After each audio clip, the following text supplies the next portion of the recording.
Senator Rob Portman of Ohio, a member of the Finance and Foreign Relations Committees. Thank you for being on the show, as always, Senator. Thanks, Chris. Good to be on with you again. So, do you agree with your colleagues, Flake and Corker? Have we reached a tipping point? Do you stand with them and against things that this president has said and done?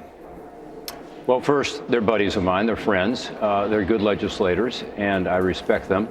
But my focus, Chris, you and I have talked about this before, is how to get things done. And just as I worked with President Obama, as you may know, I had 50 of my bills signed into law by him. I didn't agree with him on a lot of things, but I worked with him. I continue to work with the Trump administration. I also speak out when I disagree with them, and there's no reason you can't do that. As you know, I spoke out against the travel ban when it came out. I was the first Republican to do so, I think. I've also spoken out more recently on the Russia issue. This is something I've been concerned about for years, and the disinformation campaign. I think we're not being tough enough. I opposed them when they opposed sanctions, additional sanctions on Russia. So you want to pick your fights because you do want to accomplish things. This week, for instance, as you know, I'm working with the administration on tax reform, also working with the House. This is something I feel very strongly about. I think we can actually get something done here that will help the people I represent. I'm also going down tomorrow for the opioid announcement because I've been pushing the president to declare a national emergency. Hasn't happened yet. It was supposed to happen this week. Is it going to?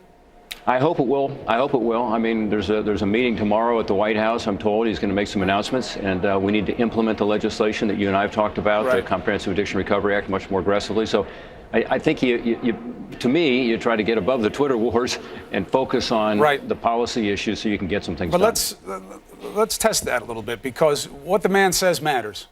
How he leads matters. His sense of moral agency matters. It's not just about getting things done from a legislative capacity. Otherwise, we'd have machines doing it. So when you say, I'm not going to get above this Twitter war, that's what he says. That's what he means. Don't you have to have a position on the kinds of things the president says? Isn't that one of the reasons you were put in office, is to be a leader on many levels? Absolutely. And again, I do take those positions. You know, when Bill Clinton was telling the country that, he did or did not do things with regard to Monica Lewinsky, I still tried to work with the Clinton administration and get things done. Right, but you also talked about what he had done and your sense of the morality of it. I'm asking you about that now with this president. Do you stand with Senators Flake and Corker about it being too much, that it's too negative, it's too destructive? Well, look, I strongly believe that our country is polarized right now and too divided. And I think there's blame on the right and on the left, frankly.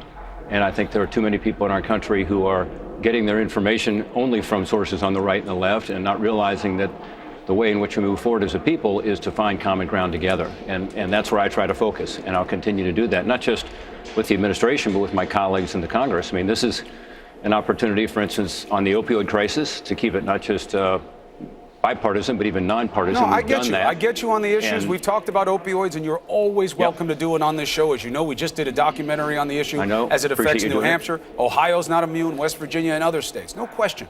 But, again, I'm not going to chase you all day on this. I want to talk about other things as well. But you are not saying that, yes, I've heard what the man says, President Trump, here's how I feel about it, or I don't think it's a tipping point, I don't agree with Flake and Corker.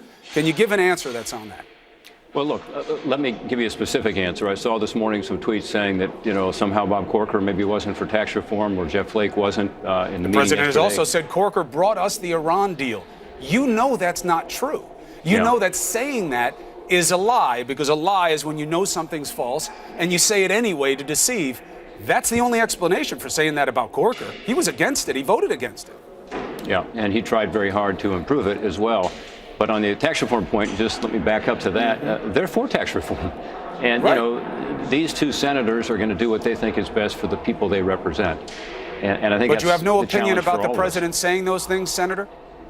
Well, I think, of course, we had to stick to the truth. And, of course, we ought not to say things that are not accurate about colleagues. And as you may recall, when some of these things were said about Bob Corker, I think I was the first, if not the second, Republican senator to send something out supporting Bob Corker and his legislative successes, including with regard to fighting terrorism and economic growth issues like tax reform. So, Bob's been a real leader on those issues, and I'll continue to do those sorts of things. Senator, the president says that this is the biggest tax cut in U.S. history. Is that true? Well, it depends where we end up. My hope is that we do have significant tax relief, but also very substantial tax reform, because it's a tax reform that's going to create the growth in the economy that will result in this not having a negative impact on the deficit, but even be able to reduce the deficit. And I think that's the point here. Yeah, it's tax relief from a so-called static score basis, to use a Washington term, meaning if you don't take into account the growth that's going to happen. Right. But if you do the right kind of tax reform, and Christian and I've talked about this, I mean, it's a broken tax code now. We have companies in New York and Ohio and elsewhere who are literally leaving our states to go overseas because our tax code is so bad, and they're taking jobs and investment with them. So this is a chance to reverse that and actually begin to bring back investment to the United States and create more jobs and higher wages. So if we do that and do it right, yeah, you'll have some tax relief compared to what it would otherwise be. It's actually relatively minor compared to the total revenue, but you'll actually have growth that will result in more revenue. That's the idea. Right, but the economic problem, politics are one thing, can you get the votes? And it ties in with an economic reality that when you cut taxes, it's going to cost you money on the deficit and then eventually the debt side. This plan is scored as doing that in its early stages. We'll have to see how it gets negotiated. Yep. But billing something as a middle-class tax cut, when the cuts are not weighted toward the middle class, they do get some cuts in the early iteration, but not like the top tier does. And it adds to the deficit. Are those things that you're okay with? Well, first of all, we don't know the final plan because none of us have seen it yet. Right. But it will have middle class tax relief. There's no question about it. But not like it gives to the top. Well, we'll see. I mean, it doesn't right now is what I'm saying, what we've seen so far. Yeah, what we've said from the start is that the wealthy will continue to pay their burden that they pay now. I think the top 10% pay something like 70% of the taxes, and that shouldn't change. And I feel strongly about that, as do others. But with regard to the growth side, let me just give you a couple quick numbers. If you grow the economy by 1%, so instead of the 1.9% that's projected by the Congressional Budget Office over the next 10 years, 2.9%, that would add $2.7 trillion more in revenue. That's a CBO number, Congressional Budget Office. How do you know that tax cuts would do that? Well, we're talking about substantially less than that, more like 0.4%. So instead of 1.9% growth, you have something like 2.3% growth.